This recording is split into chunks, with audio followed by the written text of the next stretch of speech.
Hi hello, welcome to Lazy's Kitchen Ideas. ഇന്ന് നമ്മൾ ഉണ്ടാക്കാൻ പോകുന്നത് ഗീ റൈസ് ആണ്. പെട്ടെന്ന് തന്നെ കുക്കറിൽ എങ്ങനെ ഗീ റൈസ് ഉണ്ടാക്കുക എന്ന് നോക്കാം. ജീരക സാമ്പാ അരി 1 കപ്പ് എടുത്തിട്ടുണ്ട്. ഇനി ഇതിനെ നമ്മൾ നന്നായി കഴുകിയിട്ട് കൊണ്ടുവരാം. ഈ അരിയിലേക്ക് ഇനി വെള്ളം ഒഴിച്ച് കുതിരാനായിട്ട് വെക്കാം. 10 മിനിറ്റ് കുതിരാൻ വെച്ചാൽ മതി. 10 മിനിറ്റിന് ശേഷം ഈ അരിയിൽ വെള്ളമെല്ലാം കളഞ്ഞ് ഊറ്റി വയ്ക്കുക. ഒരു പാൻ ചൂടാക്കാൻ വെക്കുക. പാൻ ചൂടായി വരുമ്പോൾ അതിലേക്ക് 1 ടേബിൾ സ്പൂൺ നെയ്യ് ഒഴിച്ചു കൊടുക്കുക. നെയ്യ് ചൂടായി വരുമ്പോൾ ഞാനതിലേക്ക് കുറച്ച് കാഷ്യൂസ് ഇട്ട് കൊടുക്കുന്നുണ്ട്. ഞാനിവിടെ കാഷ്യൂസ് മാത്രമേ ഇടുന്നുള്ളൂ. നിങ്ങൾക്ക് ഉണക്കമുന്തിരി വേണമെന്നുണ്ടെങ്കിൽ ഇട്ട് കൊടുക്കുക. കാഷ്യൂസ് നന്നായി മൊരിഞ്ഞ് വന്നതിന് ശേഷം ഇതിനെ എടുത്ത് നമ്മൾക്ക് മാറ്റി വയ്ക്കാം. എന്നിട്ട് ഇതേ നെയ്യിൽ തന്നെ നമ്മൾക്ക് കുറച്ച് വലിയ ഉള്ളി നീളത്തിൽ അരിഞ്ഞത് കൂടെ ചേർത്ത് കൊടുക്കുക. നന്നായി ഇളക്കി ഇതൊരു ബ്രൗൺ കളർ ആകുന്നത് വരെ ഈ നെയ്യിലിട്ടിട്ട് വണക്കിയെടുക്കുക. ഇതിപ്പോൾ ബ്രൗൺ കളറായി വന്നിട്ടുണ്ട്. ഇനി നമ്മൾക്കിതിനെ എടുത്ത് മാറ്റി വയ്ക്കാം. ഇനി ഒരു കുക്കറിലേക്ക് 2 ടേബിൾ സ്പൂൺ നെയ്യ് ഒഴിച്ചു കൊടുക്കുക. ഈ നെയ്യ് ചൂടായി വരുന്ന സമയത്ത് ഇതിലേക്ക് നമുക്ക് 2 ഏലക്കായ, 2 കഷ്ണം പട്ട, 1 ബിരിയാണി ഇല, 4-5 ഗ്രാമ്പു കൂടെ ഇട്ട് കൊടുക്കുക.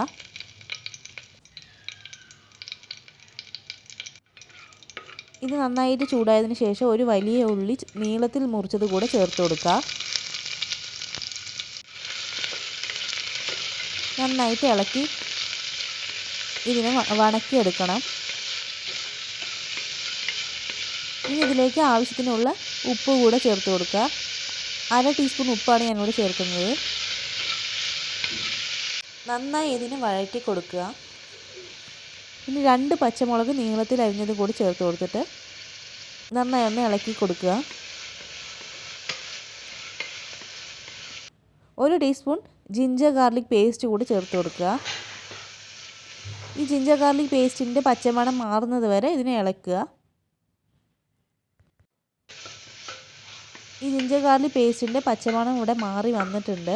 ഇനി നമ്മൾക്ക് എടുത്ത് വെച്ചിരിക്കുന്ന അരി വെള്ളമെല്ലാം കളഞ്ഞ് ഊറ്റിയിട്ട് അതിനെ ഇതിലേക്ക് ഇട്ട് കൊടുക്കുക.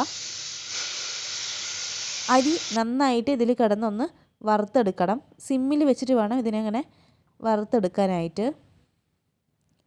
1 മിനിറ്റ് ഇതിനെ ഇങ്ങനെ വറുത്തെടുക്കുക. ചോറ് കുഴഞ്ഞു പോവാതിരിക്കാനാണ് ഇങ്ങനെ വറുക്കുന്നത്.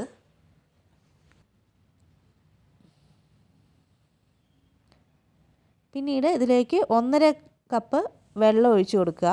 നിങ്ങൾ ഏത് കപ്പിലാണോ അരി അളന്നിരിക്കുന്നത് അതേ കപ്പിൽ വേണം വെള്ളം കൂടെ ഒഴിച്ചു കൊടുക്കാൻ. നന്നായി ഇളക്കി യോജിപ്പിച്ച് 1 ടീസ്പൂൺ ഉപ്പ് കൂടെ ഇട്ട് കൊടുക്കുക. ഉപ്പിൻ്റെ അളവ് ഓരോരുത്തരുടെ ആവശ്യത്തിനനുസരിച്ച് കൂട്ടുകയോ കുറയ്ക്കുകയോ ചെയ്യുക.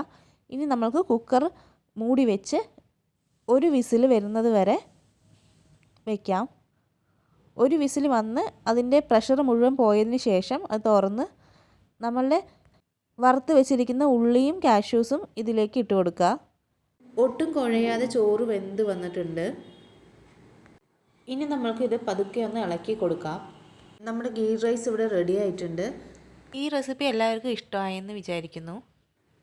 ഈസി ആൻഡ് ക്വിക്കായിട്ട് കുക്കറിൽ ചെയ്യുന്ന ഈ നെയ്ച്ചോറ് എല്ലാവരും ഒന്ന് ട്രൈ ചെയ്ത് നോക്കണം.